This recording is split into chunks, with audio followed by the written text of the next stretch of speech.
I was just 10 years old when war broke in my beloved country, the Democratic Republic of Congo. My peaceful childhood in a small village in eastern Congo was over. My family life shattered, my country torn apart by violence. Rebels came for my little sister first, then they took my father. I witnessed brutal violence, death, massacre, looting, and horror I couldn't even describe. Every armed group was recruiting child soldiers, thousands of us, and I was next. That is when my father made the hardest decision of his life. He sent me away, telling me it is better to die innocent than to become a horrible person. At 12-year-old, I fled alone, on foot, into the unknown. 6,000 kilometers, 6 countries, illegal borders, impossible obstacles. I finally reached South Africa, but my journey wasn't over. The street of Cape Town became my new home, but survival meant a new battle, a battle with crime, drugs, and more violence. At my lowest point, something unexpected happened. 2 missionaries found me on the street. Their love and their faith changed my life forever. My escape from the streets was over, but my real journey, the journey of healing and reconciliation, had just begun. That journey led me back to my homeland. I had to find my family. Through forgiveness, I reunited with my father and my little sister. She showed me the power of love over hatred. She had been brutally abused during the war. She could barely look in anyone's eyes. But one day, she looked into mine and said, "Brother, keep on loving." She had every reason to hate, but she chose love. Her words reignited the love for my people, for my nation, a country that has endured centuries of violence, yet still dares to hope and confront evil with good. 2 weeks later, my sister passed away from the wound the abuse had inflicted on her. But her words, they sparked something. They ignited the vision behind Focus Congo, a vision of hope, redemption, and transformation. Focus Congo exists to see hope rise again within the people of Congo. We want to see Congolese people shine like stars, not defined by their past, but by the promise of their God-given destiny. It is my faith and my heavenly hope that continue to bring me back to Congo, to be a bearer of hope, a peacemaker, and to empower others to do the same. We provide food for the hungry, water for the thirsty, medical aid for the sick, shelters for the vulnerable, and education for the next generation. Oh no, must be the season of the witch. Must be the season of the witch, yeah. Must be the season of the witch.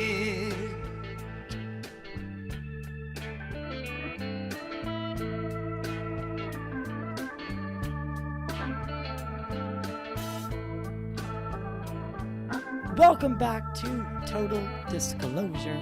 My name's Ty, and I am the host of the program. Today marks something that, or an era that I've been looking forward to for quite some time.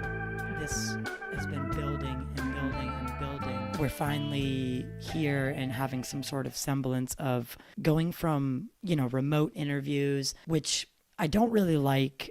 You don't feel the energy as much. But today we flew in our guest, and I'm super excited to have this discussion. We have today someone who's been on the show before. The episode we did previous is still in my top 20. She is a experiencer and former military veteran and whistleblower. Michaela Fachar has traveled into Boston and at TDP Studios for today's discussion. How you doing? I'm good. How are you? I'm fantastic. Again, it's been a really long road coming and seeing the conversation go from boxes on a computer screen to flying people in and, being able to feel the energy. I caught that bug when I did my first few in-person interviews at Contact in the Desert last year. And I knew that was the next step the show needed. And with the help of the people behind the camera and, Logan as the mascot, we've been doing well. So how was your trip in? It was good. Yeah? Yeah, I just flew in from DC. It was a nice trip. Met Gene at the airport. Yeah, he's wonderful, right? Yeah, incredible. Former military, so it's easy to acclimate and talk to. And so our last conversation was really, really, really interesting. A lot of people, that was right after the bombing or not the bombing, but when the Tesla caught fire outside of Trump Tower in Vegas, the Matthew Livelsberger stuff. And that's kind of how I got to know you, through that scenario. So for anyone who doesn't know or maybe doesn't remember, can you give me just a little bit of an introduction and background on who you are? Sure. My name is Michaela Fachar. I was an Air Force veteran. worked in intelligence. I worked in the intelligence community. I've held several civilian jobs in the IC, which is short for intelligence community. I was an all-source intelligence analyst in the Air Force Reserve. I did a deployment to Al Udeid Air Base in Qatar, and then I've also done a few active duty stints here and there, to include Kirtland Air Force Base in New Mexico, where I did counter space intelligence for Air Force Research Laboratory. Wow. So you have quite the background in intelligence and all source is it an all source analyst? Yes. Right. So you're collecting data from several all sources and kind of whittling it down to a package that you can deliver to someone in the field maybe, or your higher ups. Is that kind of how it works? Correct. What brought you into the UAP community, going from, a very young person who seemed to have the world by the grips and you could do whatever you wanted? How did you end up here today? Like, how'd you get into the UFO world? Was it a sighting or is it something else? After my deployment to Al Udeid Air Base in Qatar, I came back. I started my first semester at Georgetown University's School of Foreign Service. Mm-hmm. This was in fall of 2021. During my time at Georgetown, in these first few months starting there, I started to experience what I could only describe at the time as perhaps some sort of psychotic features or psychosis. And it came in the form of thoughts that were very there was nothing to compare to my past. Like, I've never had like a series of thoughts and epiphanies rather about human affairs, about where I would go and my trajectory in my future. I worked in national security, and I was focused on U.S.-China relations. But as I was deciding on what topic I would home in on to focus on during Georgetown, and this was on my spare time while I was attending school, I started to experience what now I know experiencers describe in the form of my technology glitching. I had these thoughts about perhaps the world was going to come to an end. I never had this before. And it really started to kick off the second that I was doing research on what China was doing to leapfrog the United States with quantum technology. So that's a lot. Now I'm going to be the skeptic here. How are we not sure that this is some sort of like you said, psychosis, like actual just mental health breakdown where drugs involved? How are you sure that it wasn't that versus something else? Sure. So I started taking Strattera because I was having trouble focusing when I got back from my deployment. It seemed like I wanted to focus on everything. I can't do that for school.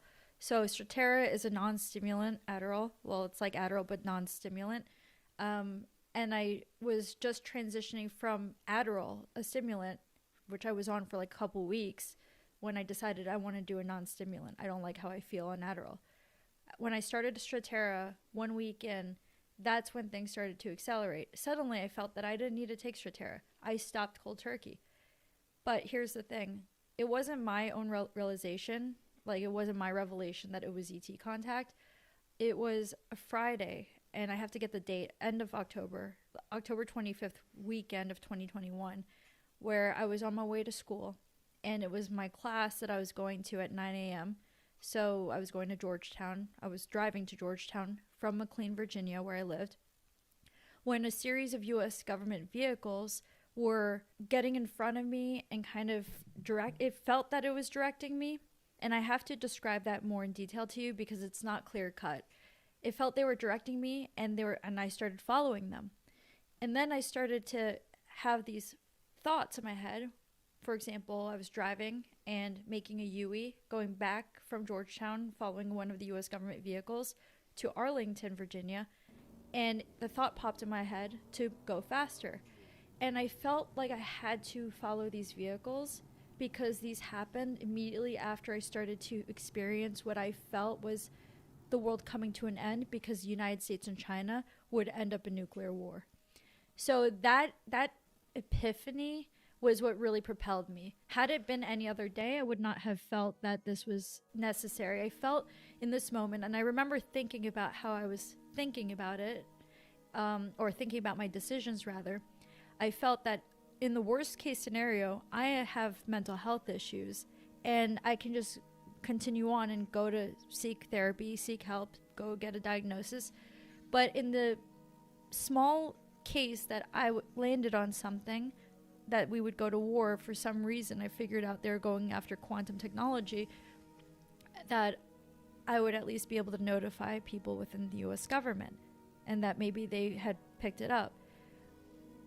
I just want to caveat this. I would need to walk you through this series of things that led me to where when I was brought to the hospital. Okay, so are these visions of nuclear war or all-out conflict, are you seeing it like a vision, or is it a feeling? Urgency. I felt urgency. Like fight or flight kicked in. I felt urgency. So I had worked in the intelligence community. I started reaching out to different people prior to this trip when I was brought to Virginia Hospital Center. This was where this black program informed me that this is ET contact. That's the only time when aliens popped in my mind. I'd never thought this was ET contact until they showed me depictions. It's not like you sit down and have a direct conversation, because if you have to explain something to someone without using some sort of interpretive kind of symbolism, if you have to sit down and over explain, that person is probably not supposed to be in a certain position, right? So in general, like, they use symbolism, spiritual symbolism, and then the way that it was described with the symbolism is they're extraterrestrials, and this is a gift.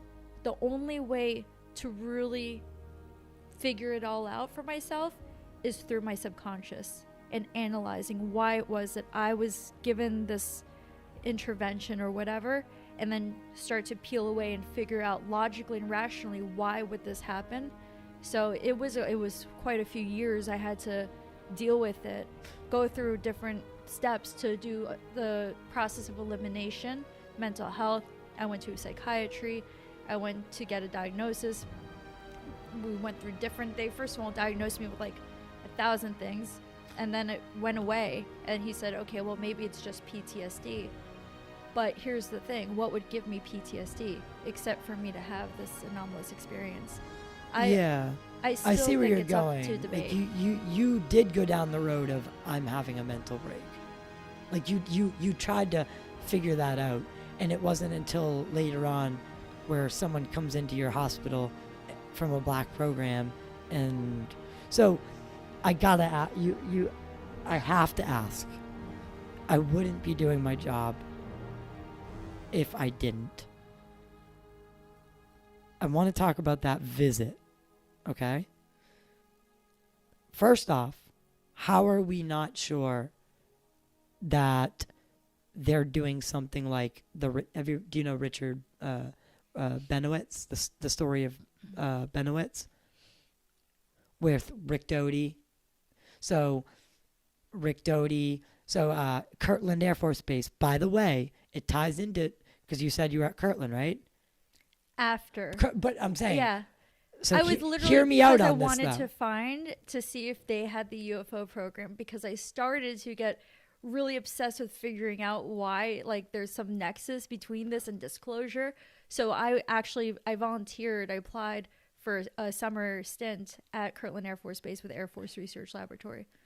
Can you do me a favor and look up the Paul Benowitz story and just get me the detail on it? So essentially what happens is Paul Benowitz he's a comms guy, and he's also a UFO researcher. He decides that he's going to monitor the radio and all the, the ham radio signals, all the signals.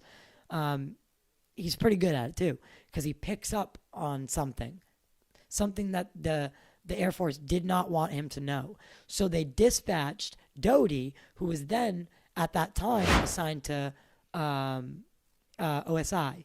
So he was essentially tasked with, and what they came up with was they told Paul, hey, I think what you got is aliens. I think what you came across is extraterrestrial. I think you're onto something. And they fed him so much bullshit that he started to think that he was working with the government now. He ended up killing himself because he was institutionalized. Rick Doty, obviously, he says that he had a relationship with Paul. He cared for him, but that his boss they were pressuring him because he did garner access to a black program. It just wasn't alien. It was stealth, and they wanted to steer him away from that. Do I have that right? Yeah. Essentially. And when did Paul Benowitz kill himself? Or commit unaliving? I was right at looking into the fact that he was looking into MK Ultra specifically. Yeah, but that was at Kirtland. Yeah. So, I know. I looked into it. And so how are we sure? And again, I ask this because other people will ask if I don't. How are we sure they're not doing something similar? So my process of elimination. I never had another encounter with the U.S. government related to this incident. They let me go. My initial feeling was, oh, wow, this is a gift and aliens are real. I remember, and I was still inflicted because it was a kind of a stunning experience. I remember calling my childhood friend who I never spoke about extraterrestrials with. I didn't care about that. And I said, guess what? The U.S. government brought me to a mental hospital and told me that ETs are real. She's like, and she's a pharmacist. She's like, okay, and what are we taking? And then I realized, I said, oh, dang, they really, that was smart, because I realized that I don't sound that... That sentence inherently sounds bad. Yeah. I was at a mental hospital and the government told me that aliens exist. Yeah. Doesn't sound like it's inherently conundric. Yeah. And I think I just made up a word, conundric. But so okay, back to, tell me, was it men in suits? Bring me back to that moment. What was going through your mind that when they're telling you this stuff? Bring me back there. What was said? Did they label it extraterrestrial? Then let me go back to the night prior to this. That's when my internet started to glitch out. I was having all these thoughts about not really consciousness, but quantum physics, and maybe we're not categorizing the war with China correctly, and they're going after quantum technology. We're not prioritizing. I was racing. You understand? I'm looking at different data, different assumptions to try to understand. Okay, where should I go with my career so that I can focus on filling in a niche, Niche, yeah. Yeah, Tomato. Exactly. My English is my first language, sorry. So I was trying to figure this out. And YouTube, this is when I had some impulsive decision making. I don't watch anything about celebrities or Hollywood or anything like this. But YouTube, there's a video recommended to me. Very bizarre, considering I don't look at that kind of content. I clicked it immediately. It was almost instinctual. This is when I start to fall into this psychotic state, because it feels so intentional. It feels like I'm intentional, but it's not me, because I rationally would just not care for some celebrity video.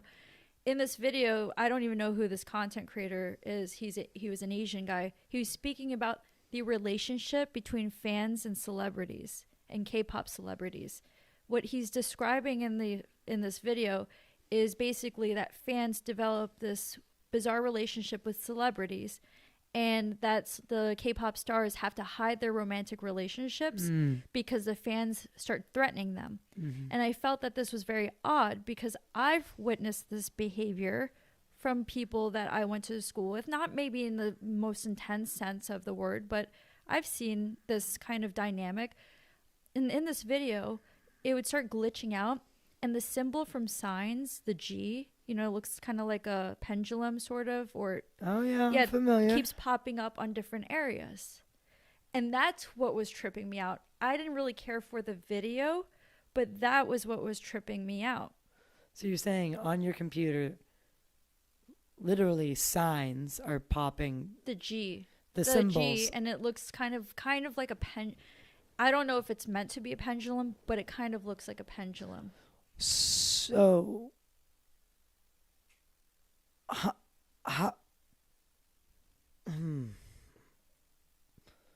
so what happens next? I'm like, my hands on desk. I'm like, no way, dude. Like, this is not like, I'm like, I can't. I already know I'm falling. You know what I'm doing during this time while I'm like, I feel myself kind of losing grip with reality because of this thing going on and this like weird dynamic that I feel like something is like propelling me. I don't feel like it's ET or anything like that. But I do feel this is very different. I'm doing math, like basic GRE math questions to make sure that I still have my rational mind. I'm still like doing like the GRE questions. I had a GRE book. So I'm making sure, okay, like let me make sure I'm still grounded in reality while this is going on. That was the night before I was compelled to go to the hospital. Okay. And then we're at the hospital. And tell me about the people that tell you that come in and tell you this. So bring me back. In the hospital, so the last car that brought me to the hospital, and I had never heard of Virginia Hospital Center. I've never been to a hospital like in Virginia, and never been to anywhere for mental health issues. So that was another. Actually, I should have asked that sooner. So no prior history of any disassociation or problems with perception of reality. No mental health diagnosis prior to this episode. No. Okay. Okay. Besides getting the recent Strattera medication. Right. Adderall medication. So you check into the hospital? Well, the last vehicle was not a U.S. government vehicle. And this was a point where I was saying to myself, I don't see the U.S. government vehicle because I'm trying to follow it. But I get stuck at a red light and I'm following it. It goes on the highway. I follow it on the highway. And as I'm about to approach Arlington, I said, you know what? Like, I need to go. I'm going to just go straight to Georgetown. We have free mental health services called CAPS. I'm going to go straight to counseling and get this figured out because I can't afford. I'm going to school, very expensive school. I can't afford to, and I have a top secret clearance, right? So at this point, I'm like, I can't risk having a mental health profile, but I can't risk whatever I'm doing right now. So I get off the highway. It's Arlington, Virginia. I'm in the left lane so that you can literally go over the bridge and go back. So I could go back towards Georgetown, towards school. Mm-hmm. And I'm in the left lane, right? It can left turn only. The car in front of me is a regular gray, not unmarked, nothing out of the ordinary, just a regular civilian vehicle or personal vehicle. And the guy has his right blinker on, but it's only left turn. And then he puts his hand out the window like this for me. And I said, I feel like that he's signaling me. So then I feel again that intense feeling of compulsion to follow him. And I follow him. He turns into Virginia Hospital Center, which I didn't even know it was a hospital. I didn't even know where I was going. I thought it was, obviously, I felt like maybe this is a black program or something. But no, they brought me to the hospital. Go in there, I park my vehicle, I leave my phone in the car, and I follow him. He's a black dude, maybe like around my age, black guy with glasses. I follow him to the elevator it's like the parking lot of the hospital. And while we're waiting for the elevator, I'm kind of standing there trying to play it cool because I thought, this is some kind of black program. It feels government-ish. I had nuclear war feelings. I speak Mandarin. Maybe I don't know. Maybe they're interested in me. And but I'm still trying to understand where I'm standing with my perception of reality too. Right. So the whole time you're actually having mental breakdown, kind of like you're like grasping on to make sure that I'm contending with, okay, what is the situation I'm in right now? And did he say anything to you? Yeah, he said one thing to me. Well, two things. The first thing is we're waiting for the elevator. He doesn't talk to me. I'm not going to talk to him because I said, I know a thing or two about this, so no, I'm not going to do it. You're not going to open up dialogue.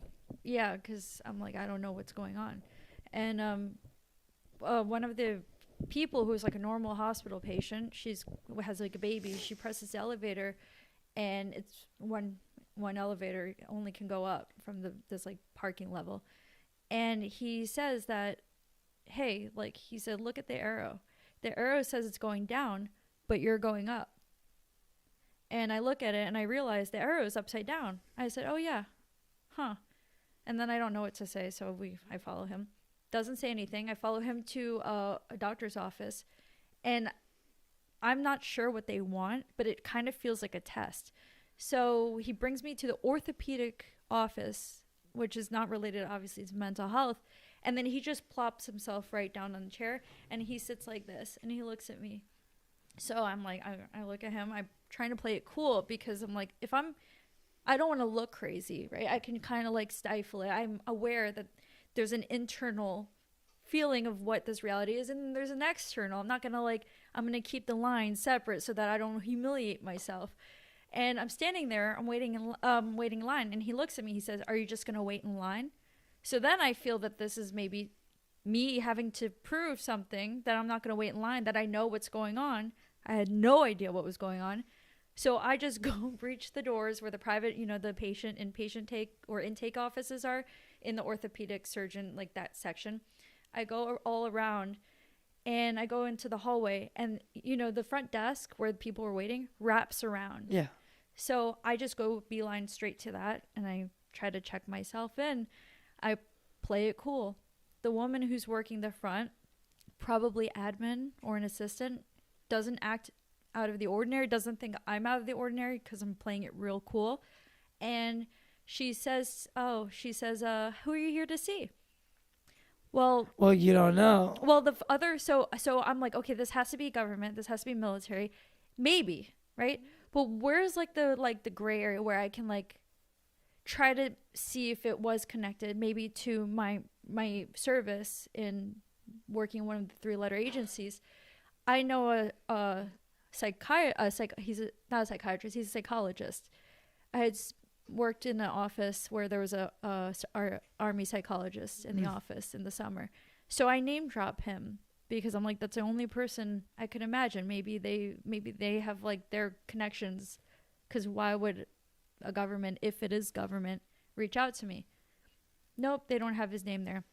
And I just play along. I say, oh, okay. I must be at the wrong office. I'm going to have to go check. So I go and I leave the office. I'm like, screw this. Sorry, I don't want to curse. I'm like, screw this. I'm not humiliating myself, my ego is just it knows, right? I'm certain boundaries. So I'm like, now this is like a game. This person, they're playing games. I'm pretty sure it's the government and they're playing games, which is really is really irritating me at that point. But I say, you know what? I have no choice. I'm just having mental health issues, if anyone asks, because they can do that kind of thing where they're intentional, but then they can pretend, they do these kind of games. So I said, okay, I'm just going to beeline to behavioral health unit. I go straight to behavioral health. I say, you know what? Just check me in at this point. I don't care. They'll do a diagnostic, whatever. But I go to the behavioral health unit. I go to the elopement zone, which is a barricaded door. So it's an in-house prison for people who are mentally unstable. And yeah, once you're in, you're in. The door's locked behind you. Yeah, so there was a phone in front of the door, and I don't know why my association keeps deferring back to government. It looks like a skiff at that time. So I keep flipping, right? I'm getting mental health, but there's this association that keeps associating this experience with my time in the skiff. So I pick up the phone. Can you sorry. Mhm. Can you explain what a skiff is? Just for anyone who doesn't know. It was like a special, it's a compartmentalized. Secure, compartmentalized information facility. Mhm. So it's a place where top secret people go to talk about top secret shit in the open. No technology allowed. Go ahead. And we work in them. We just like a 9 to 5 job would just be in a skiff. And sorry. I just dial 0. Someone picks up and is a little confused. She says, hello? I said, hi. I feel like I have to be here. I feel like I have to be seen. And she says, okay, who are you? I said, I'm just someone who walked into the hospital and I need to be seen. And she says, okay, I'm coming right out. 1 second. She comes right out. She sees me. She walks me to the front desk of the hospital where you initial taken for anything, I think, right? When you first walk into emergency room. And that's where they check me in. And then I go sit down. She goes back into her elopement zone, that barricaded area. I'm waiting there, and suddenly I hear my name, Michaela. They say Michaela. People call me Michaela, but I still look around because it's so frequent. And I look, and I see another girl going into the office, into the intake office. And then I hear Michaela again. And she's walking slow, and she looks at me. And she kind of stops, or so it feels like it. But let me just explain this to you. We can't land on it being actually all government, or it actually just me somehow being able to bypass all of these different processes. You know what I mean? So let me explain to you, it's still up in the air, even to this day, who was part of it and who wasn't. This Black program. Okay. And I'll explain to you my confirmation for the Black program in a little bit. So, in the second time the name is called, I look at her. I say, okay, I'm going to follow her into the office. I follow her, this stranger, straight into patient intake, and the nurse is taking her in. She's sitting across from me, and I'm just sitting on a chair right in front of her. I just plant myself right there. And I'm out of it. I'm completely what's going on? But I feel like, I'm just going to sit here. They pretend like I'm not there. Who's they? The nurse and the stranger. And are we aware of HIPAA violations? Because this was certainly one of them. They just let me do my thing. And I'm sitting there kind of inside having a little bit of a WTF. But again, I'm not showing it on the surface. I'm just sitting here what's going on? They ignore me. She's getting checked. And I have this weird thought pop in my mind about a hall of mirrors. I'm in some sort of it's not Black Mirror, but there's a mirror. And this is supposed to be some sort of I'm supposed to understand or interpret this as a mirror of some sorts, whatever. And I'm waiting. The nurse leaves, and I think to myself, there's no way that this is not a government program, because how am I allowed to sit here? So I go straight to the computer where they check them in. The nurse is only one who can use it. And I try to register myself because I think that now they're trying to mess with me, that this is government, because it never thought crossed my mind that I could just walk around and do whatever I want as a potential patient or just anyone. And while I'm about to check myself in, the nurse comes back in the room. She's like, "What are you doing?" And I said to her, "Oh, I'm crazy. I need help. I'm crazy." I just said it. I was like, "I'm crazy. I just need help." She's like, "You're not supposed to be on there. It's a HIPAA violation." She says it like this, right? She speaks to me like a mental patient. So I said, "Okay, cool. This is still weird, right? Because I was in the room the whole time and they were ignoring me." So then I stand up and I go sit on the chair. She takes care of the lady and lets her go about, lets me still stay there, and then she registers me. And then I'm going in not a gurney. What a gurney? Wheelchair? It's what's that where they stretcher. There you go. But I'm not tied down, right? I'm laying on the stretcher in the ER room, and they're waiting for a room to open up at this point, right? So after I checked in, get on the stretcher, they wheeled me there, and they left me there for like 7 hours. And while I'm in there, I'm looking around me, and I'm like, I don't know if this is a government program. But I'm thinking to myself, I don't know if I should get out of it because this is mental health. Like, I'm having either government program, mental health issue. Regardless of the situation, this experience was giving me mental health issues at that point. So I said, you know what? I'm in the right place. Screw it. I'm just going to stay. And as I'm sitting there were these kids, like these younger guys, maybe like in 20s, who are walking by me. And they're kind of looking at me and walk by me like quite a few times.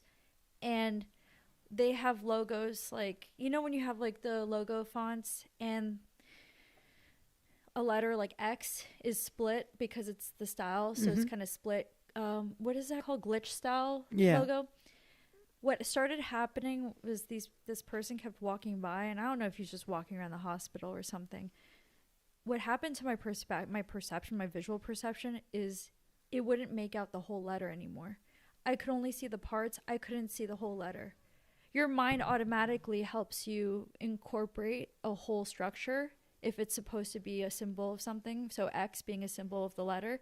But when it was split in half, I could only see the halves and I couldn't see it. So something started happening to my visual perception.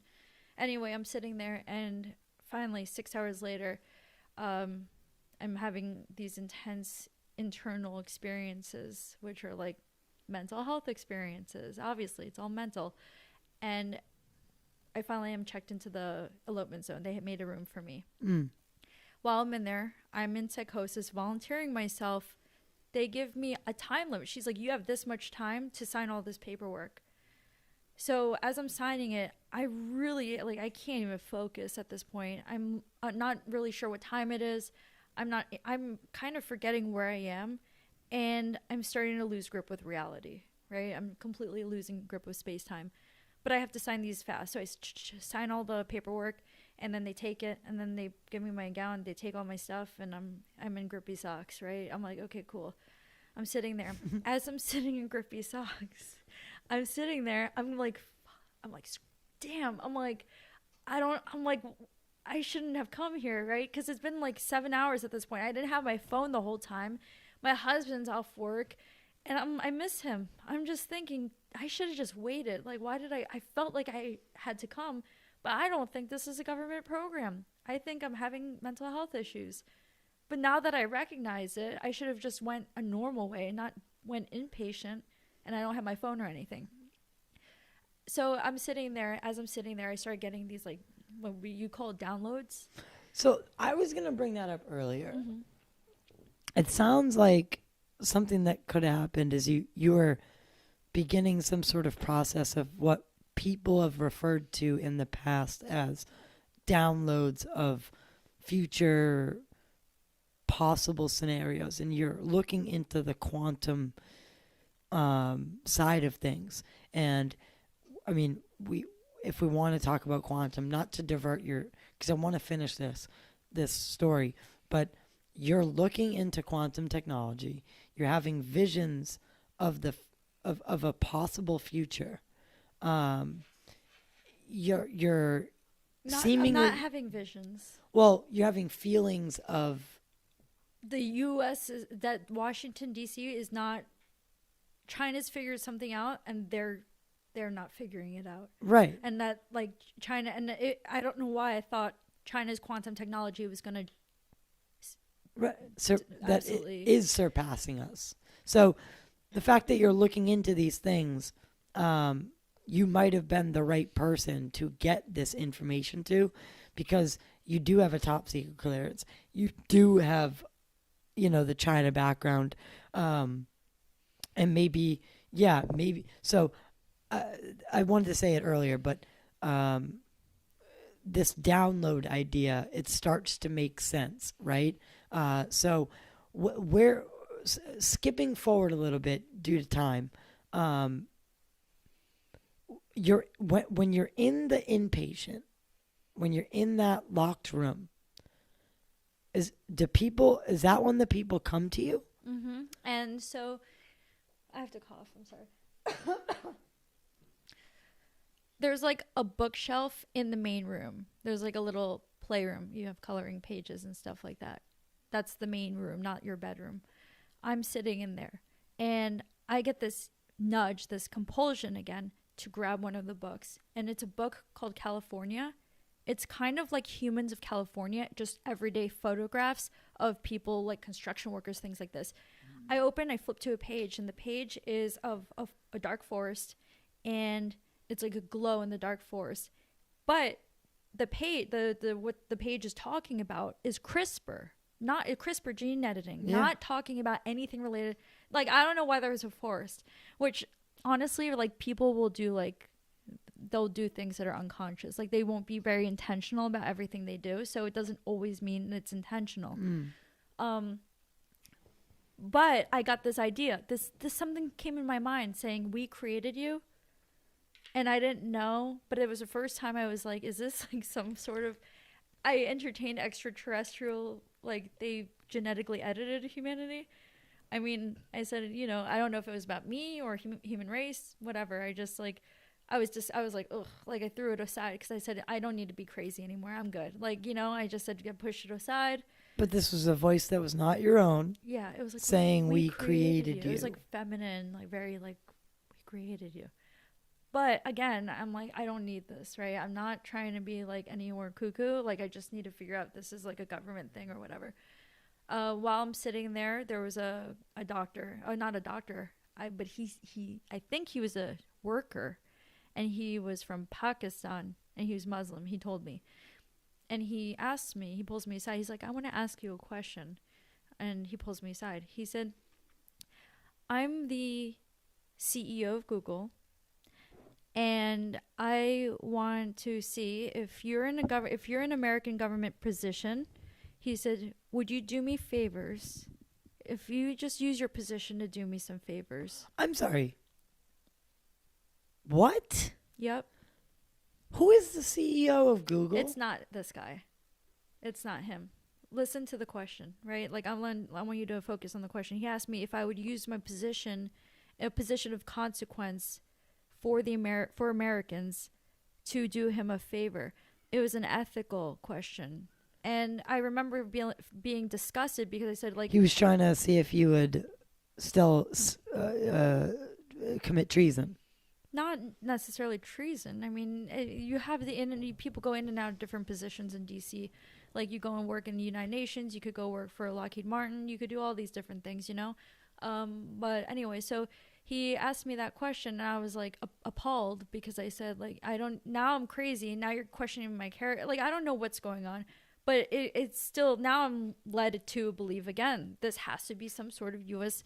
government question because obviously there's only one right answer. So if you're asking me this question, you're not looking for the wrong answer. And anyway, I walked away from him. I said, I'm not interested in this. And then that's when I went back to the library and I picked up a book. It was 10 Principles of Islam. And I pick it up and I look at it. It's like a kid's book. He said, are you interested in Islam? He said, that's my religion. And I said, and I kind of ignored him because I want to know what's going on, right? I don't want to play these like dance around, and I don't want to give him more information because I'm like, I don't know. I don't even know. I just grabbed the book. Anyway, I walked away from him. And then there was another guy. There was maybe around my age, a black guy. And he sits by me, right? So these people are like engaging with me. This guy sits by me. There's a little desk and there's 2 chairs. He sits in that chair. He's like, I'm so tired.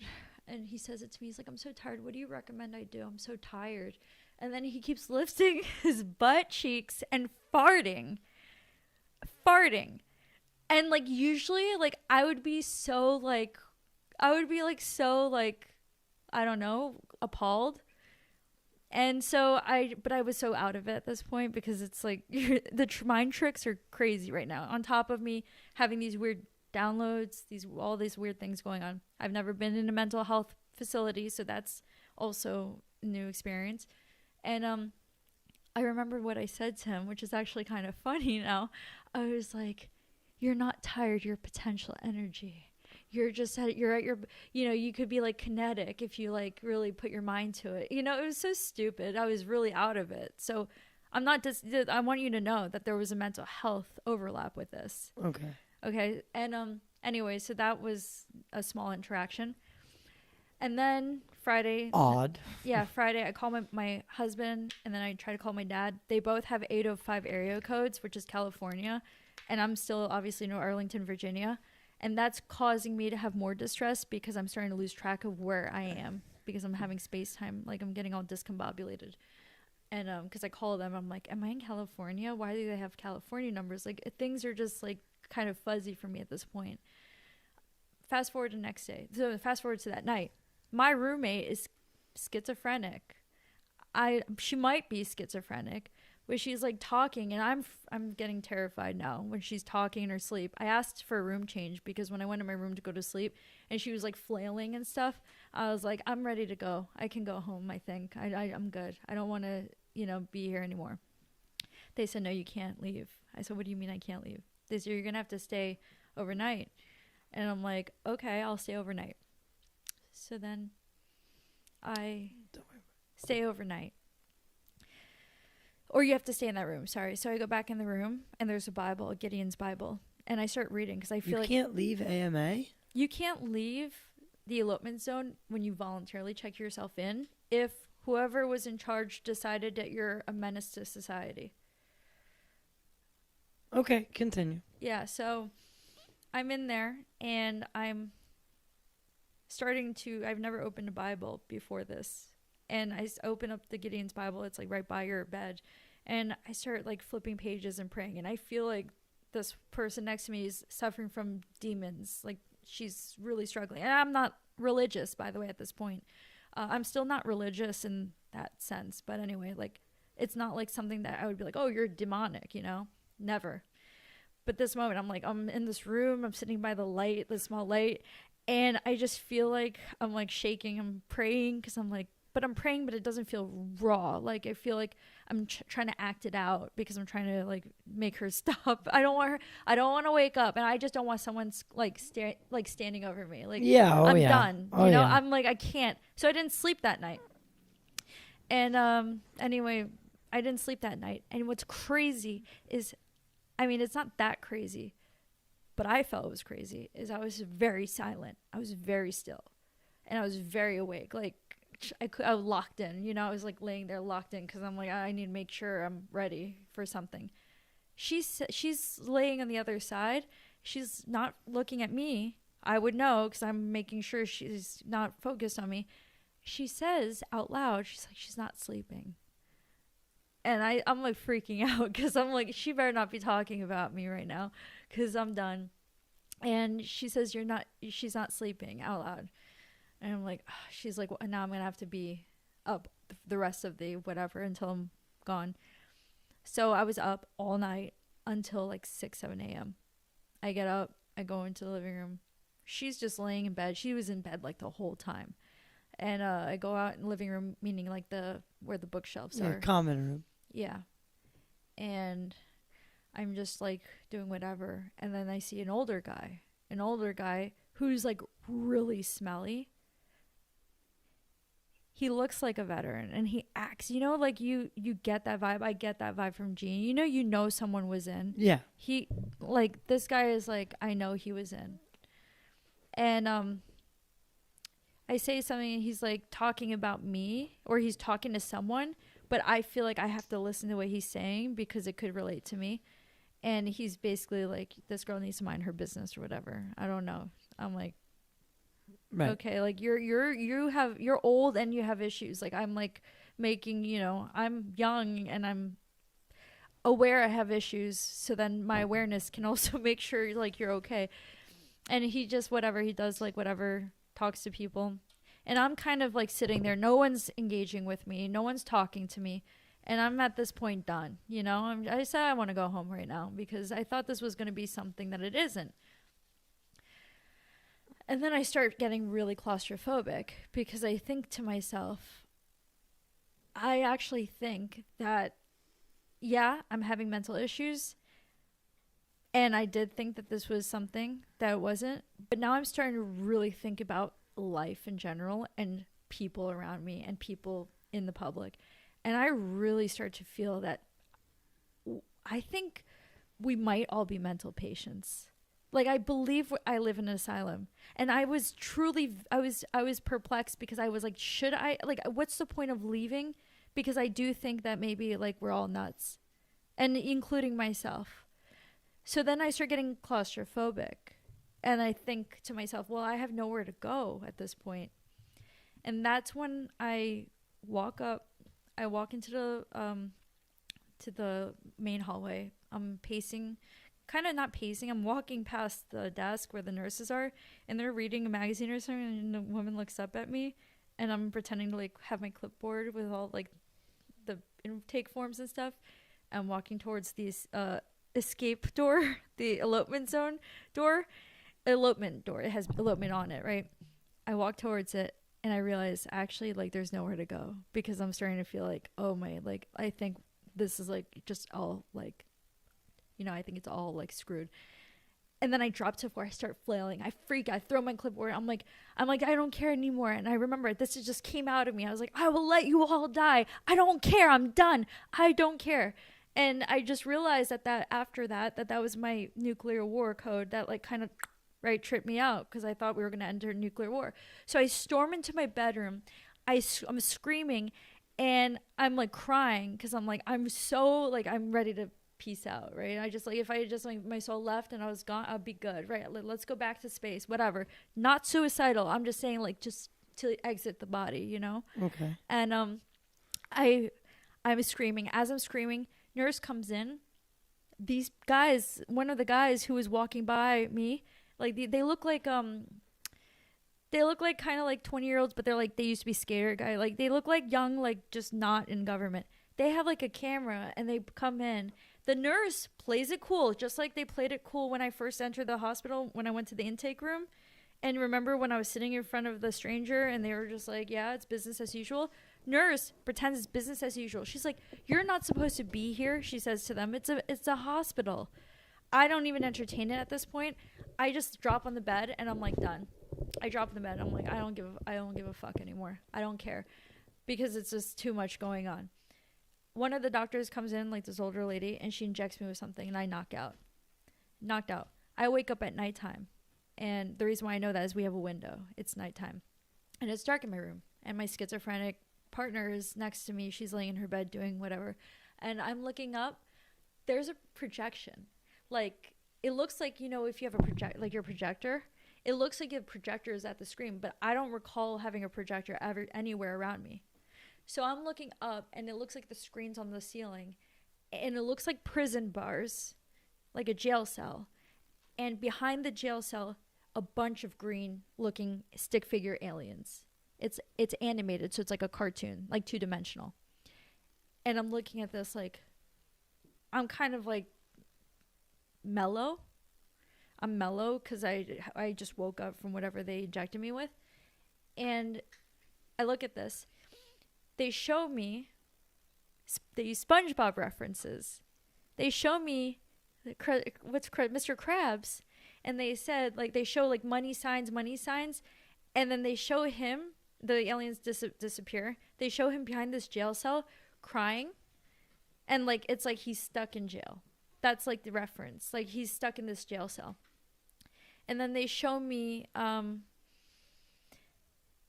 I get this visual pop in my mind, a visual of like sort of like what would be trickle down economics, where you have like a pyramidal hierarchy, and then it shows me like person at the top of the hierarchy with more power and wealth, and it shows it like going down the hierarchy, and then I see a big red X in my mind. It's like, no, that's wrong.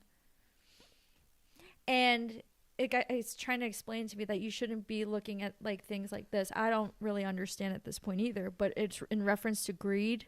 It's in reference to Mr. Krabs being stuck in a jail cell in this cartoon depiction. It showed me green aliens. I'm like, I don't know what the green aliens are for. And then that's when they show me the green aliens giving me a gold present. And then the gift box opens, and all these symbols that I've only like thought would be maybe like, I don't know anything about the Illuminati at that point. I still don't really know what it is, but besides like some like shadow cabal or whatever. Yeah. But it was the ancient Egyptian Ankh. They showed me the chakra system, like unlocking all the chakras. They showed me all these spiritual imagery of like things that would be in reference to like Holy Grail, I guess, which I still don't really know what that is. And after they would flash me a series of symbols, the jail cell had a door in the back, but it was a door that like went downstairs. And it's like the only idea that I got is the only way you get out of the jail, apparently I was in jail, is you go downstairs, meaning you have to investigate yourself to understand why everything led you to here, and what it is about yourself that might be keeping you in a metaphoric jail or something. Or compartmentalized. Perhaps. Like, if you think about the mind as a penitentiary, right? Each thought or each thing locked away, you know, and you need to get out of there. I see the metaphor. I mean, I'm sure it could be taken many ways. So then continue. So I go out to the front, and there was a black woman, maybe around my age as well, who was sitting there. She was locked in. She was part of the program. She sits there, and she's smirking as I go to her. And the first time I go to her, it was after the gift box opened. And she looks at me. She's like, "What do you think it is?" I said, using terminology. I'm sorry, the nurse is I now don't know if asking she's you? a nurse. This is a new lady, a black lady. But And she had a BLM bracelet, like a but beaded she's bracelet. asking you about what you just saw. Yeah. But she wasn't in that room. No, I have to go out to the front where usually where they all are. She's the only one sitting there at that point. They're all And other she's people are asking you what you think the present meant. gone. What do you think the present meant? I immediate thought popped in my mind because I worked on US China thing. Do you know what Sesame credit is? So like a social credit score? Oh, yeah, with China House. Yeah, so I said Sesame credit or decentralized Sesame credit. That's what I said because I'm looking at it of like, sorry, I'm burping, but I look at it like in terms of like from my reference point, decentralized Sesame credit. And she says, "Do you mean like the Black Mirror likes episode?" I keep bubbling. I'm sorry. But why would that be a present? Why would the social credit score be a present? It seems like that would be a bad thing. Decentralized. Good question. You know? Because there was a bunch of spiritual imagery, which, by the way, when I went back, that's when the spiritual imagery took root. Well, they showed them. Then I went back, and then she said, "What do you think it is?" And I'm like, "It's not the Illuminati." That was the only. I don't even know what it is. I thought it was a conspiracy, but I'm like, this is all a conspiracy. I'm like, what the heck is going on? Shit, it might be real. So I said Illuminati, and she's like, "Yeah." Here's the thing, Ty. I don't know if they're just letting me say what I have to say. Though she did correct me when I said decentralized Sesame credit. She did correct me and say like the likes episode, or at least trying to like use that simile. Whereas for the second time, she was like, "Yeah, Illuminati." Well, we know that pop culture and Hollywood have long been showing us things that I won't go down that, but you know, Operation Mockingbird and several others. So I think those are out there to give people frame of reference so that she can say something like that, like to either guide you or, you know, because like it's not literal. Do you think you accessed another dimension? It depends what you mean by that. I don't know. I think there's like I don't know, multi-dimensional, like there's higher dimensional understanding of things, and then there's lower dimensional understanding of things, of the nature of things. And we choose whether we want to hold on to lower dimensional interpretations or the higher dimensional ones. Like, for instance, like in relation to maybe like certain issues that are contentious in the public might have more higher dimensional details that warrant to have that elicit that kind of emotional response. but we'll have an emotional response or reaction anyway, regardless of whether we have that access to that other information or even have sought out that information. You know what I mean? So, Yeah. so I think that like it's dependent on what what our discussion is on. When you check into a mental facility, is your top secret clearance, whoever monitors that stuff, does that get flagged right away? No, because I didn't report it, because when I found out it was U.S. government, I'm like, I'm not reporting it. It's only going to hurt me, and no one's going to believe that I was brought there by the U.S. government. So you think that these vehicles essentially guided you in some form or fashion, for lack of a better term, to this site that is a mental facility, maybe more.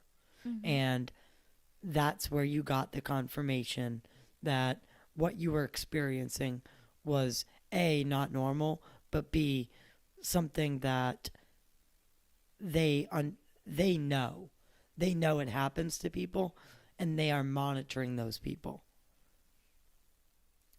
So I don't know the details. But is that fair? A fair assessment? Sure, yeah. I mean, I would probably like check in on me after that. Right. I mean, when do you leave the hospital? so I got into an argument. I got into an argument when they told me to stay Friday with Health and Human Services, because I said to them, if I'm having mental health issues, why are you giving me a time limit to sign intake forms, and then not letting me know, hey, guess what? The way you came in voluntarily, that doesn't work going out. Because my decision making would be a lot different. So I got into an argument with him. The reason why is Health and Human Services, they had like the bulky laptop. They said, well, you're going to have to ask because the doctor left already. And the doctor is the one who has to let you go. And he deemed you a threat, menace to society, a threat to society. So then I'm talking to the guy, and I'm like saying to him, he said, you have two choices. You can volunteer to stay until tomorrow when the doctor comes back, or you can volunteer, you could be forced to stay here until Monday, and then you have to have it in court. You have to get a lawyer in court, and it's in the hospital court, and they have to determine whether you can go. And I said to him, I said, well, you're not really giving me a choice, right? Because it's not volunteering till tomorrow. Like, I'm volunteering right now. Like, that's not a voluntary act. He's like, no, we're going to call it's like volunteer. And I said, stop saying that. I said, you know what? I said, I'm going to no, because I don't want to be forced to words. I'm like, this is not a voluntary situation. And the fact that he said it means it's a SOP.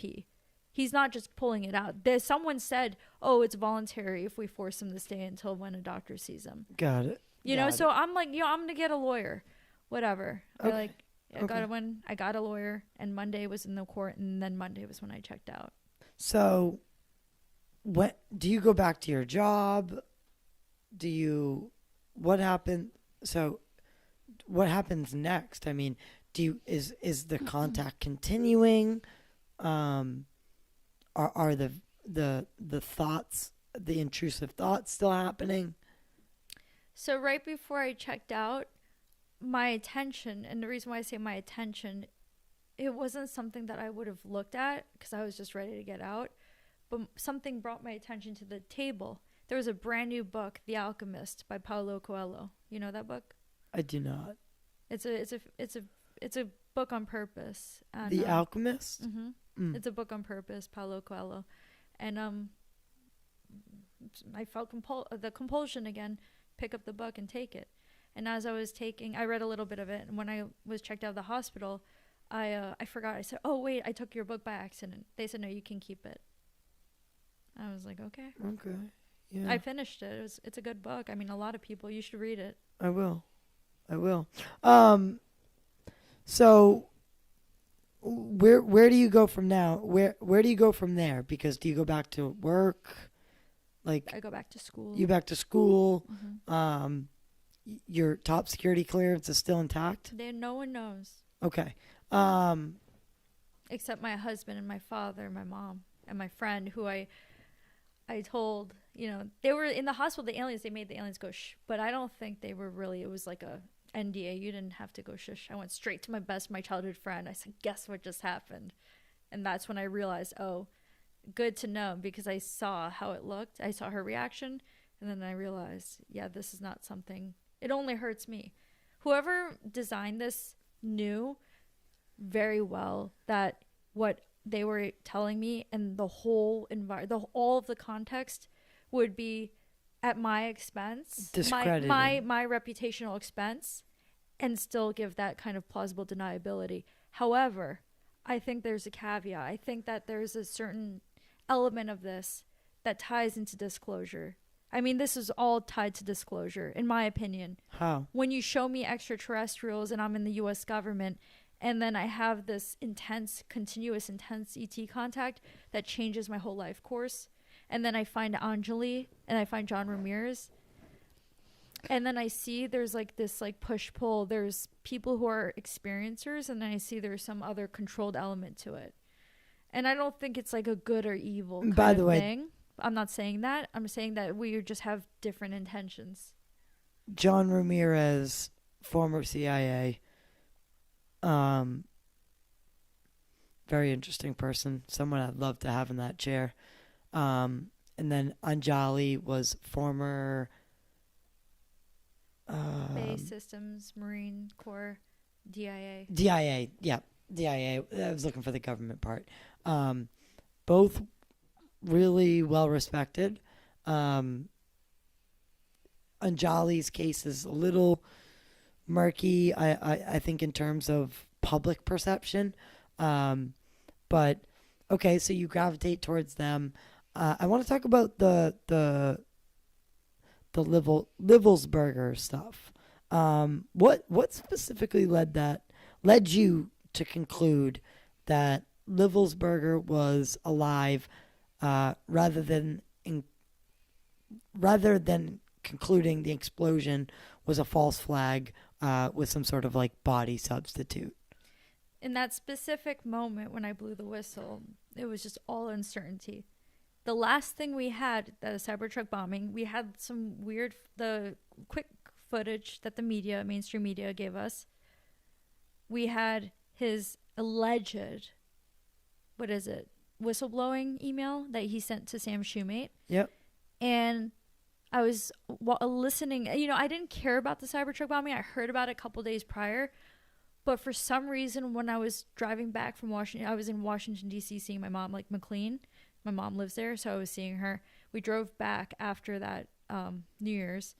And during the drive back, I listened to Sam Shoemate's, I guess, testimony. What is it called? Testimony interview that he had with Sean Ryan. Sean Ryan, yeah. And when I heard the email, that's when something like that compulsory feeling kicked in because of what he said about Afghanistan and like the blending of like, that we have joint task forces, we have interagency relationships, missions, things like this.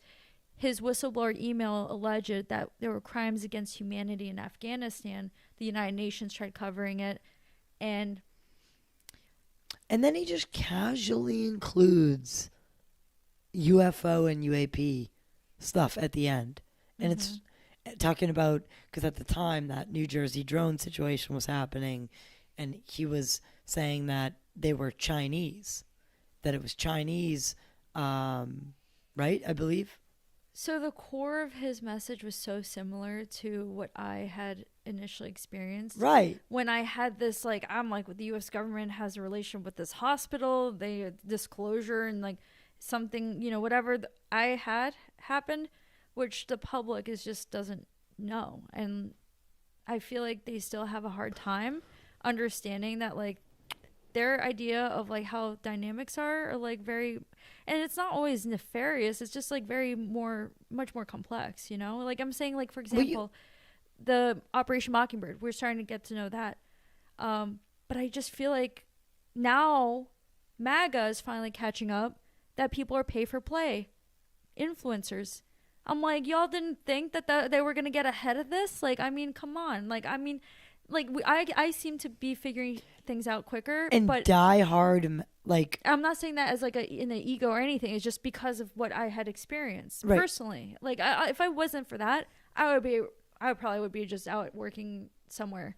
You know, I wouldn't be focused on any of this. but in the loyal, the people you thought were most like MAGA loyal, like Tucker Carlson, Marjorie Taylor Greene, Megyn Kelly, all those people have seemingly walked back their support for the current setup of that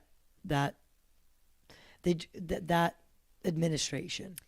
Yeah, I think that we take for granted, and I just like to give them like some.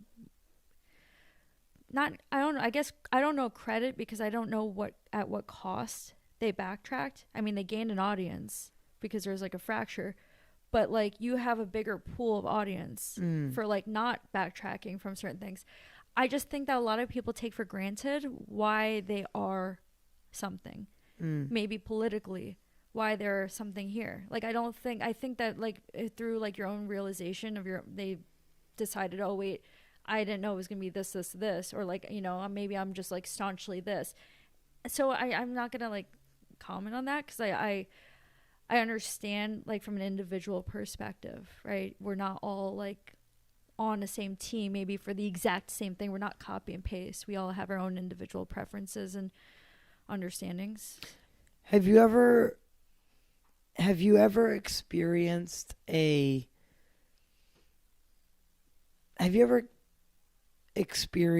being or something that was like more physical? Grays. I woke up like a half a year later at 3 a.m. just in my own bed, and I saw like the little like they kind of look like Invader Zim. They kind of looked like it a little bit, and it was kind of almost looking like a projection into my room, but it was around my bed. And when I saw them, I was terrified. I started like screaming, but I couldn't move. And I tried like covering my eyes. They flashed a nuclear war mushroom cloud and then started zapping me in brutal pain. Like it felt like electric shocks after they showed me the image of nuclear war.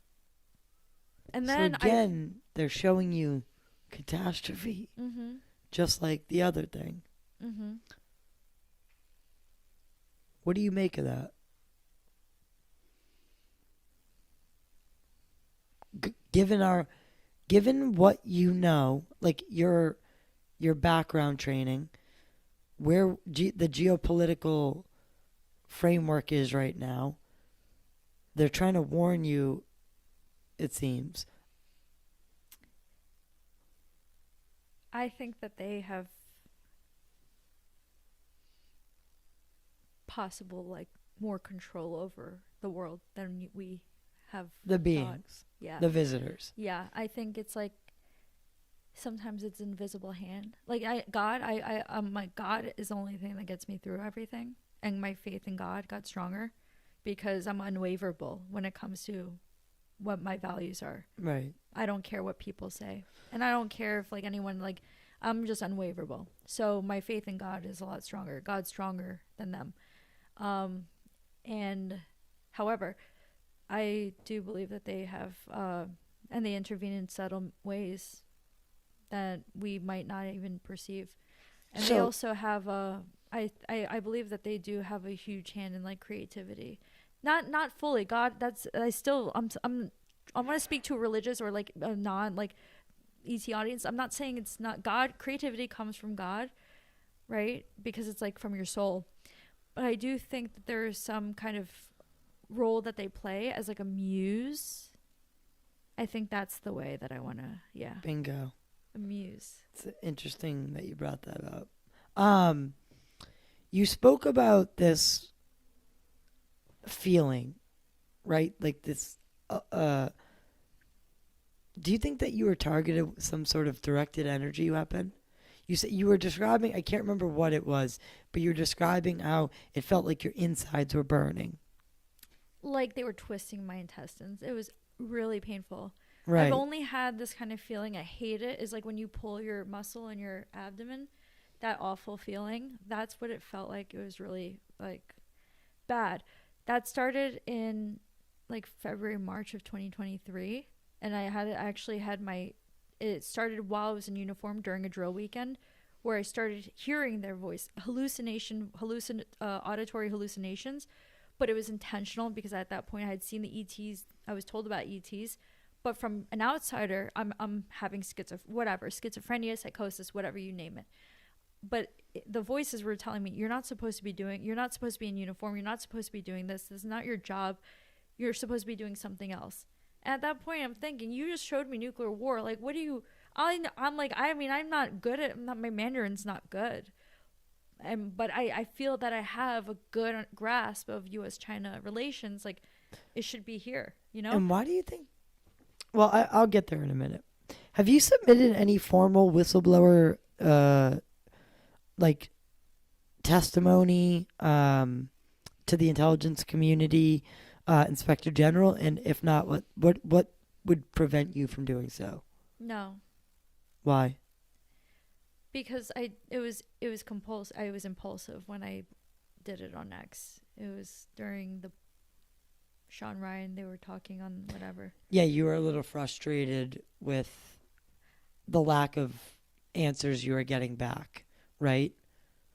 Because you felt you had some. No, because it's not personal to me. But I was worried. I was just like, you know what? I think my information. So do you think he's alive? So I'm not sure. Like at the time, we didn't know. And I'm like, why don't we assume, right? Why do we just like, ooh, UFO, shiny object? Like, I'm like, bro, like a Green Beret who's about to retire, like either had a mental break or something else. And he referenced something that's factually, the United Nations looked into allegations of United States war crimes in Afghanistan. Yeah. And I looked at the report. It was civilian facilities, or like they were used to manufacture drugs. The majority of them were civilians. Do you think something similar happened to him that happened to you? I don't know. And you know, like I don't know. I just who knows? The wife, I listened to his wife's testimony. She's the one who's going to know. Okay. And if anyone, I mean, she, you know, the family. Fair enough. I respect the family. I deleted my ex because I got like 20,000 followers and it felt like no one followed up with my whistleblower complaint.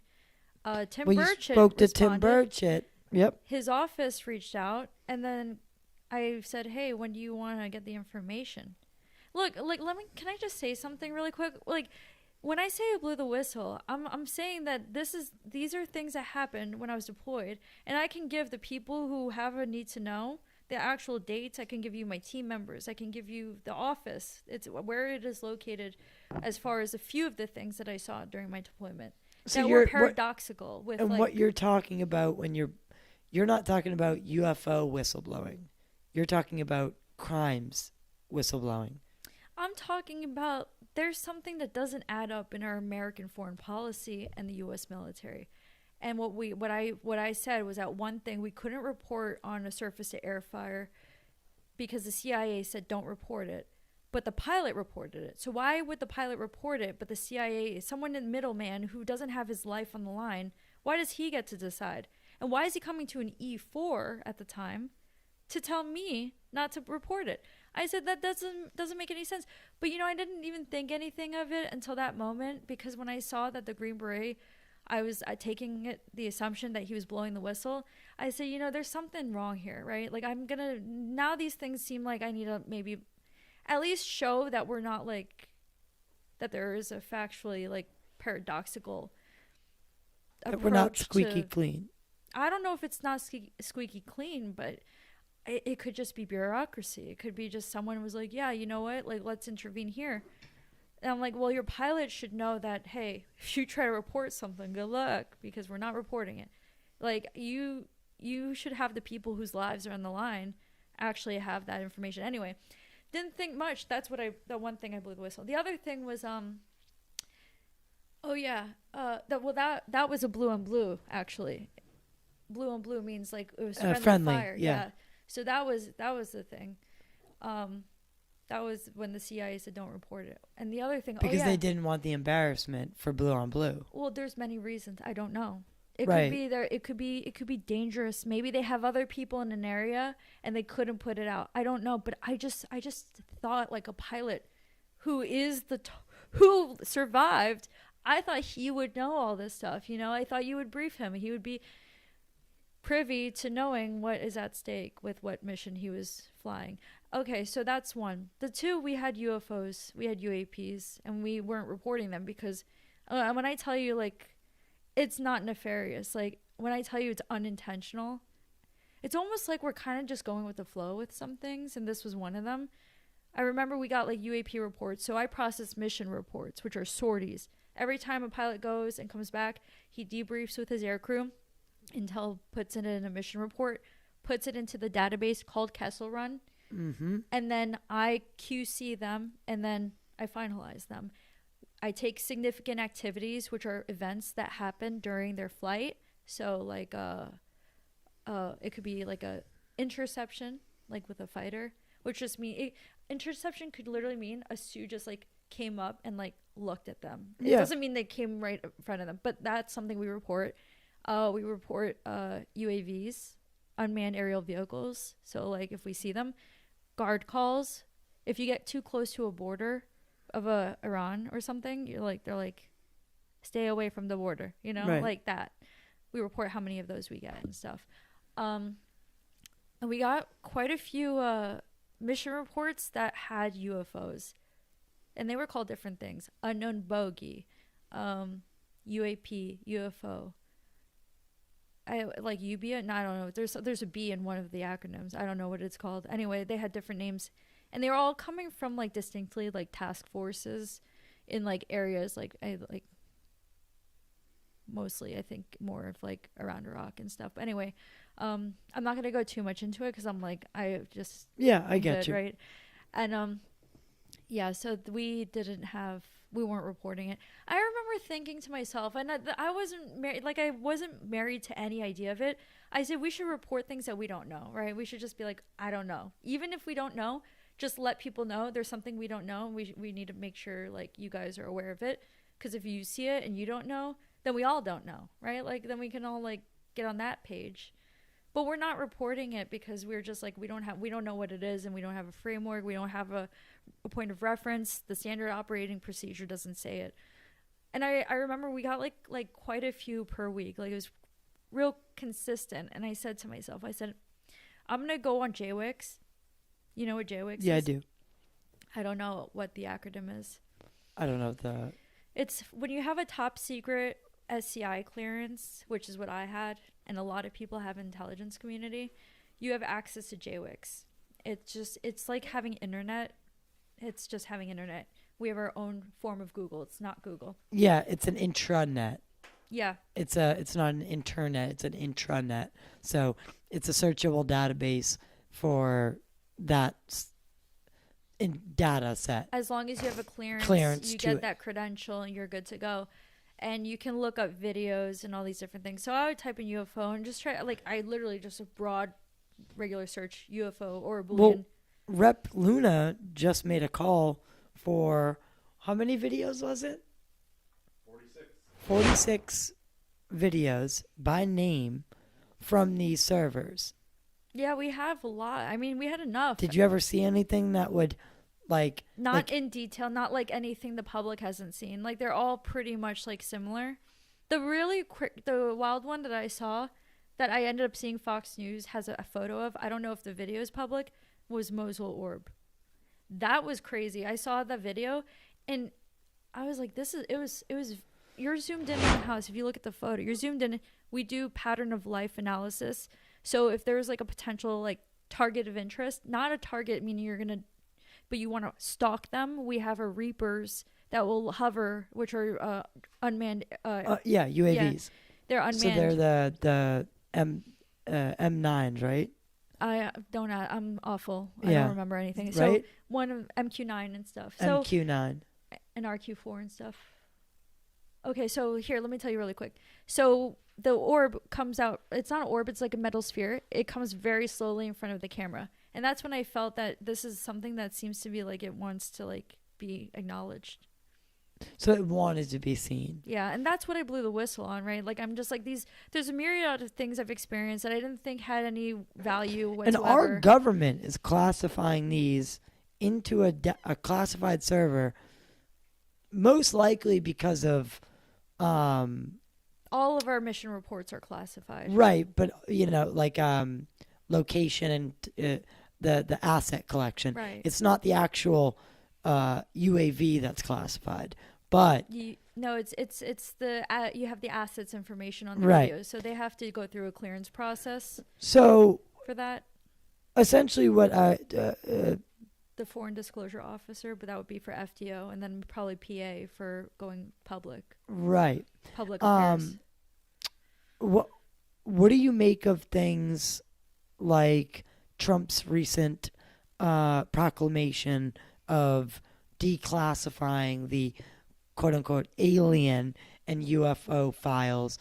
Is there, do you think that this is something they'll go through with? If he feels like it's the right thing to do, I think so. I mean, would it be everything? No. And, I think the point of disclosure, well, not, I don't know the government, but I'll tell you the point of like why. If you can just look at it in terms of being a higher being. Okay, if you had like a young civilization, right? If they needed to be developed, right? And they're still like more like in the evolutionary scale beforehand. Why would you, and you want them to be individually, right? You have to have them individually. They grow individually. You don't grow as a collective. Your cells are changing for yourself, not for anyone else, right? So why would you have it so that they would continue to appeal to an authority? You want them to have more self-determination individually. So like it's not just like, oh, like the government has to do it.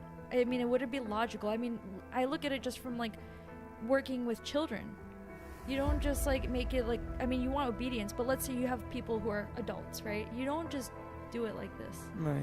You have to have a little bit hands-on, hands-off. But I mean, I can't go into the weeds. I don't know. I'm speculating, but I'm telling you from the ET contact I have, it's hands-on and hands-off. It's not about like appealing to the government. Do you think that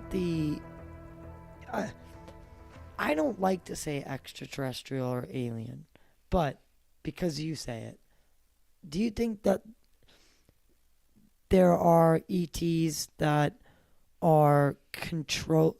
Because we think we're in control of disclosure. Do you think that we might not be, and that they are actually in control of whether the information is disclosed to the public?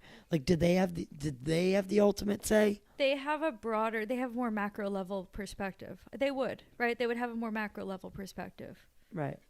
I mean, like, it would be crazy if you think that, like, it would be crazy. Like, I mean, like, look at Bilderberg Group. They have a lot of money. They amass a lot of wealth. They have a power, but they do have responsibility. Whether we agree with how the things were going or not, that's what came to be. I mean, the same would go for like obviously, and I think they're ultra dimensional. I think extraterrestrial, ultra dimensional, but I do call them extraterrestrial. And then they are like I definitely do think that they are doing it both ways. However, I want to caveat this, not to go, because there's a difference between doing something and going against the will of individuals. You don't do it at the expense of individuals. That's not what they're doing, I think, at scale. But that being said, I do think that they do it to certain people. Can you explain that? Because we're individuals and we're a collective, the human race, right? Individuals and a collective. We have to distinguish between this. Like, when you describe extraterrestrial, ultra-dimensional contact, or like rather that they would be kind of guiding human affairs, do you mean it to be like that they're very top down with it? Like they have control? They infiltrated our government. Are they do you think that they are working with our government? It depends who you're speaking of, because we talk about the government, but it's very much comprised of individuals. Yeah, the different government, organizations, different interests. I know. Different interests. So that's specificity. Do you think there's any faction in our government whether it's black programs or not, unacknowledged programs or not, is it plausible that there might be some sort of working relationship between NHI and human beings? Plausible. Yeah. You know, the former, I think, chief of aerospace, Haim Eshed. Hayem Eshad, he even stated, he said he worked at the highest level unit, what was it, Unit 81 or something in Israel. He came out in December 2020 and stated that they're working with extraterrestrials. He's a significant figure because he worked on their S&T program, Science and Technology, Yes. for the IDF. He came out in December 2020 stating that, oh, they're working, U.S. government, Israel government, and I think world governments are working with ETs. And he said specifically Trump knows about it. And then he said Trump knows about it. So, and that Galactic Federation idea comes back up, right? He stated that. Yeah. So, and again, like you said, this is the Israeli, like defense minister or whatever. This isn't just some random Joe Blow. So it raises questions, right? For me, I think the culmination of all of these like high level people coming out and kind of getting on board, I think the cat's out of the bag. Do you think that we are in some sort of controlled disclosure, that there might be something where there's a ticking clock? Yeah. And here, so can I reference this? This is my ET contact. Led me to evaluating my priorities. I was in Georgetown University School of Foreign Service, and U.S. China going to war with each other. Do you think that people in the Congo want to be part of nuclear war after they're being tormented in East Congo? Children bashed heads. I don't know what I can say. I'm going to be careful. Women raped. Like all this, and then Focus Congo is out there. Pappy O'Ryan is building schools. So they don't want nuclear war, and they're going through the worst thing today. Sorry. So okay. So my question is this: are we all on board? And do they have a voice? The people who are really collectively suffering the most, collectively, I'm not saying individually because we have awful things happening here too, right, in our neighborhoods. But collectively, when I look at it from geopolitical, which disclosure seems to be from the government, very geopolitically related and political, right, more macro level of analysis. Building schools. I just was in December with Machine Gun Preacher, Sam Childers, he rescues child rebel soldiers. He from not just like, oh, we're gonna just do LGBTQ in a country where it's not allowed and we spend a bunch of taxpayer dollars there. No, A to Z. Rescues children from the bush. They don't have parents because it's strict, right? He's not taking them from parents unless temporarily they have some sort of disability and the mom is begging them to get the kid help. Right. And that they need approval from the government. They're working, but A to Z, getting them jobs when they grow up or sending them to university. Some of them work in the South Sudan government. These things wouldn't be happening. If God was like there's nuclear war, right? If God was going to be like there's nuclear war. So if there's going to be nuclear war, it's not of God. So it's of something else. Whatever you want to call it. But God seems to be working towards a future, a positive future. In these places.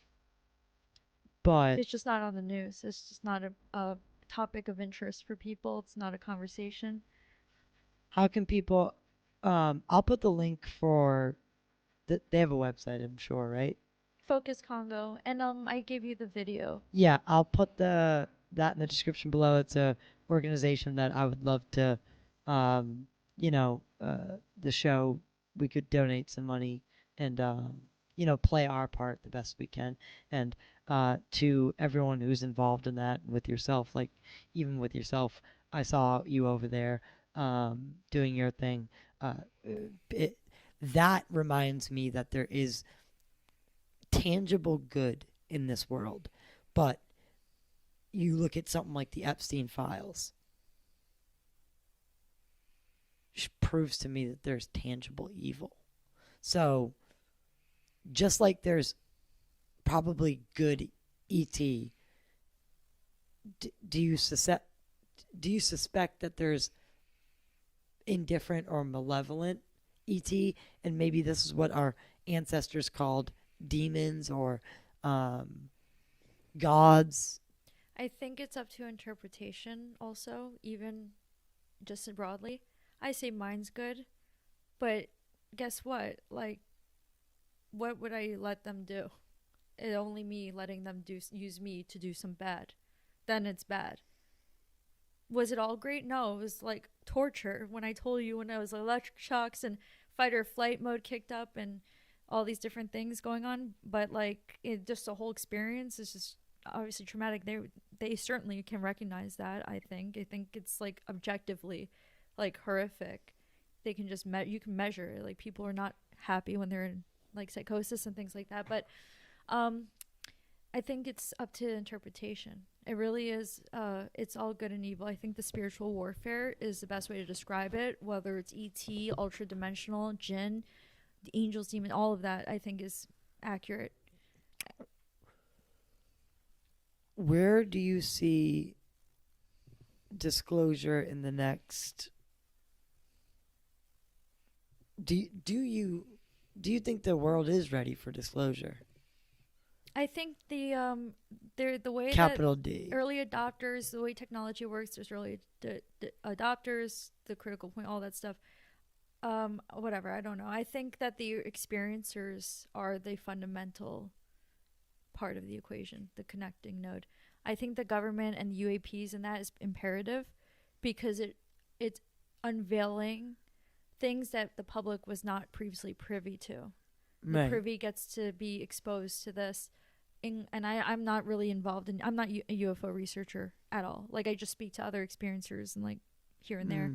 I'm focused on this and I'm in school right now for opticianry. Right. Hopefully to like open a business with my mom and then be able to do like more of this. And but I think it's all connected. I'm not in charge of it. I can't really speak to what their plan is with the government, but I think that just bringing light to it is all positive. Right. How have your experiences with ET continued? Mm-hmm. Like to this day? Yeah. Can you? We're right around wrapped. We have a few minutes, but can you tell me what is continuing to happen? Like, give me a summary of maybe one of your most recent experiences. Dreams, tactile sensations. I see movement. It looks like when gas or heat on pavement. Yes. On a hot, you see like that, but it has outline. Like I see it moving around, not all the time. Many different things. But any visitations? Guidance, sometimes guidance, but I can decide whether I want to it's not like you do this, okay, I'm just like a puppet, right? There'll be some ideas and things and I'm like, oh, that's interesting, and then I can toss it aside or I can use it. I'm like, oh, that's a good idea, but they're like this, and I can tell when it's them and when it's me, but it's not something that is who I am is fundamental.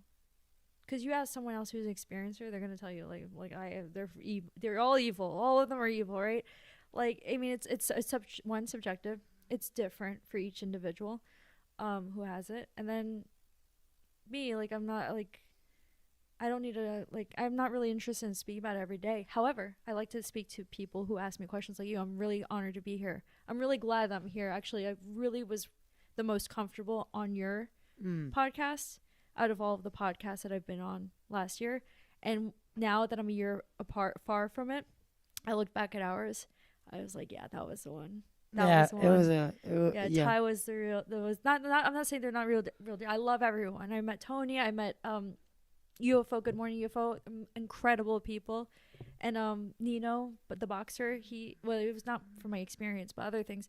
But I was like, Ty is. I liked how I felt, and I liked how I was. I was just like feeling very like raw and authentic, and I was kind of venting to you at that point because I was like, where the heck is Congress? Tim Burton's posting a steak. He's like, that's a good steak. I was like, bro, like Matt Livelsberg, like it's a shitty steak. It's not that great. It was not that great. And we didn't know what was going on with Matt Livelsberg. I'm sorry. I'm sure you make better steaks than that. Yeah. Not for the time.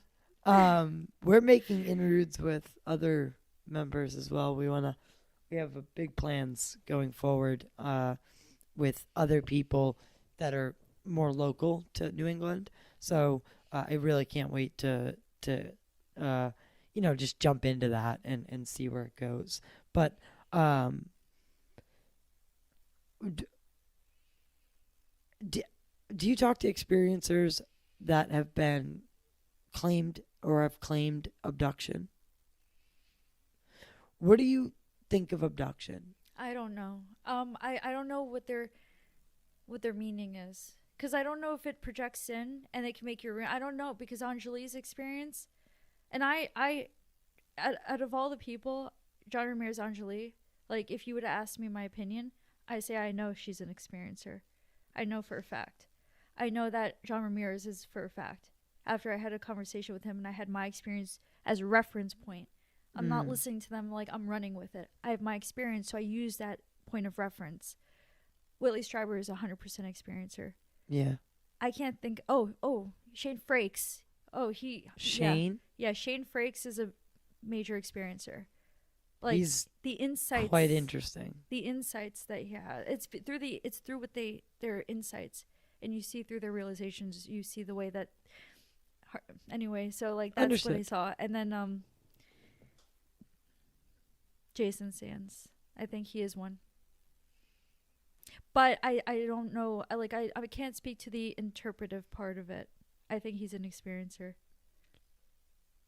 Okay. I think so. But I'm just saying, I'm like, that those are people, and the reason why is because I heard them speak about their things, and I have my point of reference in terms of their character. You think he's fighting their character. You think he's killing blue alien? So I said interpretation. That's the thing where I'm like not gonna comment on. But when it comes to the character, I look at people's character to determine now whether they're interpreting things. Yeah, whether they're interpreting it the way that it's supposed to be, or way that it actually is. It's subjective. I don't know. What do you think's happening out there at Groom Lake? I don't know. Like I'll only give you my opinion, and then like I look at character before I make other determinations. Like I think he's experienced, whether they interpret it the way that it actually is, I don't know. I'm not going to comment on that. Do you believe Bob Lazar? For instance, like have you seen that movie that just came out? S4, the Bob Lazar story. Mm-mm. Well, maybe I'll rent it for you tonight, and you can watch it. Can I be honest? I just don't want to. Oh. I'm not interested. Really? I really, when I tell you, like, as far as my experience and stuff, I'm not interested in, like, I watched a few when I was, like, really trying to figure it out. I'm not. Kind of makes me like you more. Really? I'm just not interested. That you're just not interested in any of that other shit. Bob Lazar seems fun. He got drunk on Joe Rogan. I know, but here's my thing. I might have to cut this out, so hit me with a timer marker. He goes on Rogan twice, right? The biggest, arguably, actually not even arguably, it's the biggest podcast, period. It's the biggest stage, period. And he crumbles both times.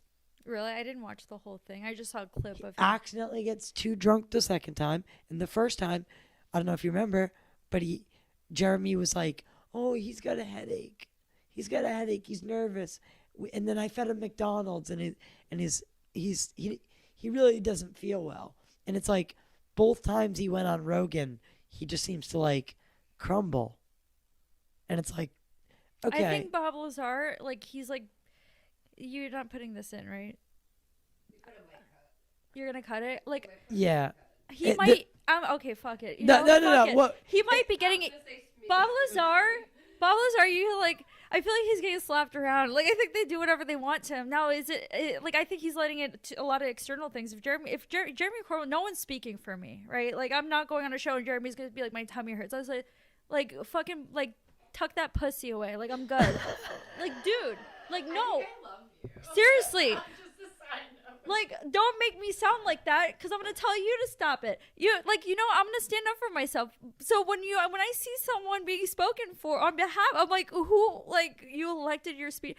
So I think he's getting ragged a little bit. If you think he's crumbling, I didn't watch the whole thing. Going based on what you said, he's a lot of it's letting other people make decisions. So I agree. I don't know. I think Bob's actually quite a genuine man, like in his self, but you can clearly see that he's being used in some sort of endeavor by the UFO researchers.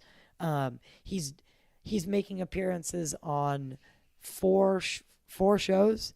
One of them was Rogan, Weaponized with Corbell and Knapp, Area 52 with Chris Ramsey, and American Alchemy with Jesse Michaels. That's the only podcast that he's doing. And they have all, so Bob Lazar did the live show with Ramsey and Jesse is really connected with Rogan. So it's just an echo chamber. And Corbell and Knapp with Rogan, they're always on. It's just, so it is interesting. I'll put this as a members only part, but The pussy part? yeah. Back when to I run for president, you're gonna have to get rid of that's locker room talk. yeah. I'm just kidding. Is there any question that This is gonna be clipped and soundbite. It's gonna be all over. I'm gonna be a world star. I'm gonna hit world star. You said you had ongoing contact, right? Mm-hmm. It's continuing to happen. Are they still showing you, or are you still getting implications of conflict? No, but I'm more like in tune with like the humanitarian crisis, like what's happening all over the world here. I'm like, once I get everything going, I already have contact with people who work counter child trafficking. I'm gonna get that going in Fayetteville, North Carolina, where I live. But right now, my priority is focus Congo, because they're rescuing children from war, and every day it's not on the news. Villages are just getting burned down and stuff. But that's what I'm working on, and ET contact helps me. Just so you're just kind of rolling with it. I'm chilling with it. You're rolling with it, and you've almost embraced it as part of your life. It's just what it is. No choice. Don't read into that. When I say no choice, people read into it, and then I get it. I mean, like, just whatever. So what's next for you? More Congo stuff, of course. I'm gonna go there sometime this year. Just want to. That's like operational security, because it's dangerous. But I'm going there sometime this year. I get to see the great work they're doing. Schools, really, it's like incredible. And then I'm going back to Angels of East Africa with Sam Childers, Machine Gun Preacher, his team. His CEO is Evelina. She's my friend, and I'll be there in December again. And finishing my opticianry program, so it's trade school to fix glasses, to start an optical in Southern Pines, North Carolina. Interesting. And God, you've we'll be had serving quite the veteran community. My mom is a experienced master optician, almost a master optician. So what does she say about all this experiencer stuff? I don't talk about it. No reason. It's just me talking at you, and you don't have any reference point, unless you are an experiencer or you're curious. Yeah, I suppose so. I don't sit here and just. Yeah, I get it. So this is a copy of Infinity Disclosed, and this is a UFO patch and some stickers for the studio that we wanted to give you. Thank you. That's awesome. Yeah, the author is right there. He can sign that for you. Yes, I want to get this signed. Thank you, Gene. Thank you, Gene. And we will. This has been super fun. I'd love to have you back. We're gonna do some more filming, before you leave. But this was really great. This was good to get the, that whole story. Is there any question I didn't ask that you want to ask, or that more people should ask? What are we missing? It's sorry, I keep hitting the mic. It's a strong emphasis on like metacognition and really like thinking about thinking and awareness. Like I said, like the way that Shane Frakes really lays it out there is on par with what my internal experience is and has been since I initiated contact. I wasn't like a drone beforehand. I would study and analyze myself, but it accelerated it. Right. Being an experiencer. So, what would you say to someone who's having experiences and doesn't understand what to do? What would your advice be for them? Still get mental health help. I think it's like important. It's still helpful to speak to a therapist because you're working through it. And be cautious, like I was. Be cautious about just diagnosing yourself of whether it is or not. Like if this you are or that in the beginning. Okay. Actually, you know what? Do what you want to do. I'm not gonna say don't do it because I feel like that's like super programmed. Like I'm trying to like cover my ducks so no one like sues me. Just do what you feel is right, and then like get help. And it's not discounting. And don't be scared of. And you shouldn't be in general. I think we're scared of admitting that we had mental health issues, or that we had them. Don't hide that. There's no point. It's an overlapping experience. Think about it. Every single experience you have is mental. And if you have something that is sudden and definitely stands out, right, it's anomalous, it might be a little bit traumatic. Right. So then it has okay, who cares? So just, I know there are people in the community, I suspect, and they say they're experiencers, I suspect they're experiencers. They exhibit behaviors that a normal person would say is bizarre, like my behavior was in certain parts of my experience. Just part of it. Right. Well, this has been so fantastic. Thank you so much for coming out here. Where can people follow what you're doing? My first and last name at Michaela Fachar on TikTok, Instagram, and X. My social media is the best place. Okay. We'll put the links in the description below. To everyone who is watching, make sure you like, share, and subscribe. Definitely check out Focus Congo, and if you can, give them a donation. I'd love to see. If you're going to give us a donation, just give it to them, and that'd be lovely. If you're listening on one of the main podcast platforms, make sure to leave a review and rate the show. It helps us the most with getting to a broader audiences so we can fly more people in, like our dear Michaela here, and just bring better content and more lively conversations. So with that being said, everyone stay humble, stay kind, and we'll see you on the other side.